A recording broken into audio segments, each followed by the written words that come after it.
Praise lord. దేవుని నామానికి మహిమ కలుగును గాక. ప్రియమైన దేవుని బిడ్డలారా, ఈ ఉదయకాల సమయంలో ఈ అనుదిన వాగ్దాన కార్యక్రమం ద్వారా ఈ విధంగా మిమ్మల్ని కలుసుకున్నట్టుకు దేవుడు నాకు అనుగ్రహించిన ఈ గొప్ప భాగ్యాన్ని బట్టి ముందుగా దేవాతి దేవునికి కృతజ్ఞతాస్తుతులు చెల్లించి ఉన్నాను. అదేవిధంగా ఈ అనుదిన వాగ్దాన కార్యక్రమాన్ని వీక్షించున్న ఆత్మీయులకు మీ అందరికీ ప్రభువైన యేసుక్రీస్తు నామంలో శుభాభివందనాలు తెలియజేస్తూ ఉన్నాను. ప్రియమైన దేవుని బిడ్డలారా, మీ అందరి కొరకు మేము ప్రార్థిస్తూ ఉన్నాం. మా కొరకు, మా పరిచర్య కొరకు మీ ప్రార్థనలో జ్ఞాపకం చేసుకునవలసిందిగా ప్రభువైన యేసుక్రీస్తు నామంలో మీ అందరినీ కోరిచి ఉన్నాను. ప్రియమైన దేవుని బిడ్డలారా, ఈ దినము ప్రభు మీకు ఇచ్చే వాగ్దానము హగ్గై గ్రంథం 2వ అధ్యాయం 9వ వచనమున ఉన్నది.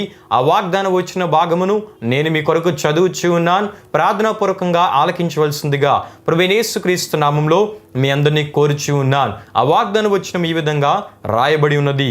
ఈ స్థలమందు నేను సమాధానము నిలుపని అనుగ్రహించదును, ఇదే సైన్యములకు అధిపతియగు యెహోవా వాక్కు అని మనం చూస్తూ ఉంటాం. హల్లెలూయా, హల్లెలూయా.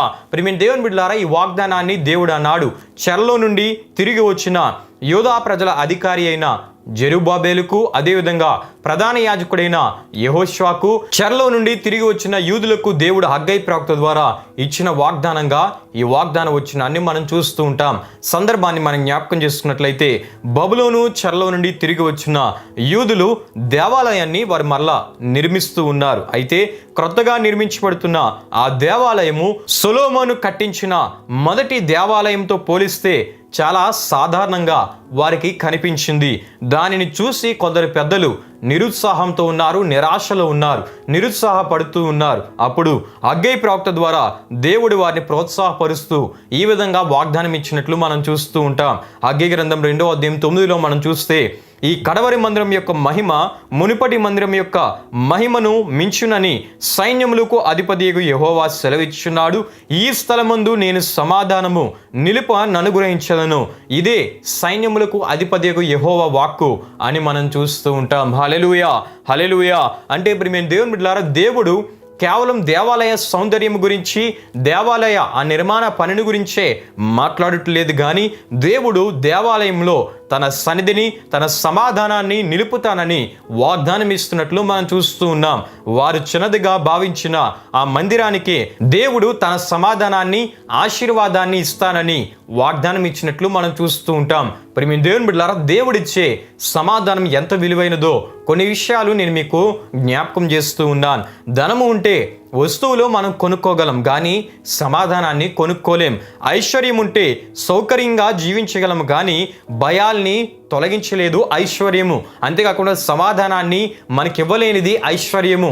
అంతేకాకుండా బంగారం ఉంటే ఒకవేళ బంగారం ఉందని చెప్పుకుంటూ మన స్థాయిని చూపించుకోవచ్చేమో, కానీ బంగారం మనకి సమాధానాన్ని ఇవ్వలేదు. ప్రియమైన దేవుని బిడ్డలారా, గనుకనే దేవుడిచ్చే సమాధానము ఎంతో విలువైనదని తప్పక మనం తెలుసుకోవాలి.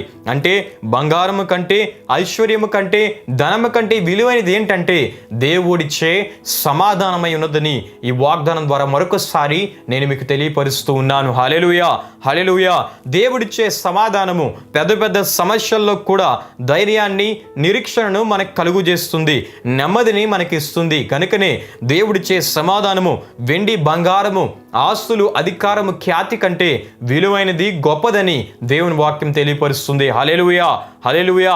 అటువంటి విలువైన సమాధానమును, నెమ్మదిని, ప్రశాంతకరమైన పరిస్థితులను దేవుడు నీకు అనుగ్రహిస్తానని ఈ ఉదయకాల సమయంలో ఈ వాగ్దానాన్ని వీక్షిస్తున్న మీ అందరితో దేవుడు మాట్లాడుతూ ఉన్నాడు. ప్రియమైన దేవుని బిడ్డలారా, నువ్వెక్కడైతే ప్రార్థన చేస్తున్నావో, నువ్వెక్కడైతే దేవుని వాక్యాన్ని పఠిస్తున్నావో, నువ్వు ఏ స్థలంలో అయితే దేవుని వాక్యాన్ని వింటున్నావో, ఏ స్థలంలో అయితే దేవుని చిత్తానుసారమైన నిర్ణయాలు తీసుకుంటూ ఉన్నావో, ఏ స్థలంలో అయితే కుటుంబ ప్రార్థనలు నువ్వు చేస్తున్నావో, ఏ స్థలంలో అయితే వాక్యానుసారమైన జీవితాన్ని కలిగి జీవిస్తున్నావో, ఆ స్థలమందు దేవుడు తన సమాధానమును నిలుప అనుగ్రహిస్తానని ఈ ఉదయకాల సమయంలో ఈ వాగ్దానం ద్వారా దేవుడు మాట్లాడుతూ ఉన్నాడు. గనుక ప్రియమైన దేవుని బిడ్డలారా, దేవుని సమాధానము మన గృహాల్ని ఏలుబడి చేయాలంటే మన గృహాలు దేవుని సన్నిధితో, ప్రార్థనలతో, వాక్య ధ్యానముతో, వాక్యము ప్రకటించబడే స్థలాలుగా ఎప్పుడైతే మార్చబడతాయో అప్పుడు దేవుని సమాధానము మన గృహాల్ని ఏలుబడి చేస్తుంది.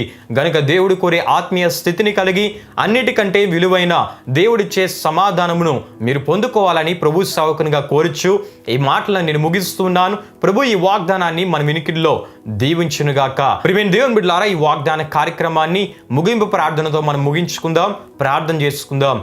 మహిమా స్వరూపైన మా ప్రభువా, జీవాధిపతి అయిన యేసయ్యా, నీ ఘనమైన నామమునకు మహిమా ఘనత ప్రభావములు చెల్లిస్తున్నాం తండ్రి.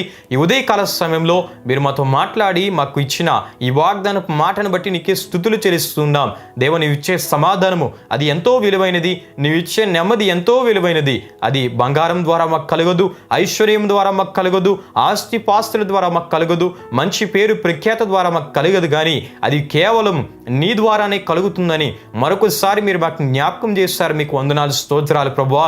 నీ సమాధానాన్ని దేవా మా గృహాల్లో నిలిపని అనుగ్రహిస్తానని మీరు మాకు అనుగ్రహించిన ఈ వాగ్దానాన్ని బట్టి నీకే స్తుతులు చెల్లిస్తున్నాం ప్రభువా. నీవు కోరే ఆత్మీయ స్థితిని కలిగి ఈ వాగ్దానాన్ని వీక్షించిన ప్రతి ఒక్కరు కూడా ఈ వాగ్దానం నెరవేర్పును, ఈ వాగ్దానాన్ని వారు స్వతంత్రించుకున్నట్లు నీ ఆత్మకార్యాన్ని జరిగించమని, మరొకసారి ఈ వాగ్దాన కార్యక్రమాన్ని వీక్షించిన ప్రతి ఒక్కరిని దీవించమని, వారి ఆరోగ్యాలు, వారి ఆయుష్ను దీవించండి. వారు తలపెట్టే కార్యాల్లో మీరు ఉండండి. ప్రయాణాల్లో క్షేమాన్ని దయచేయండి. వారి ఆధ్యాత్మిక జీవితాలను దీవించి ఆశీర్వదించి నీ కృపలో నడిపించమని యేసు పరిశుద్ధ నామంలో అడిగి వేడుకొనిచున్నాం తండ్రి. ఆమేన్. యేసు రక్తమే జయం, ప్రవేశ రక్తమే జయం. ప్రవేశ రక్తం సంపూర్ణమైనది. అపవాది క్రియలకంత నాశనము కలుగునుగాక. ఆమేన్. ప్రభు మిమ్మును మీ కుటుంబములను నూరంతలుగా ఆశీర్వదించునుగాక. ఆమేన్.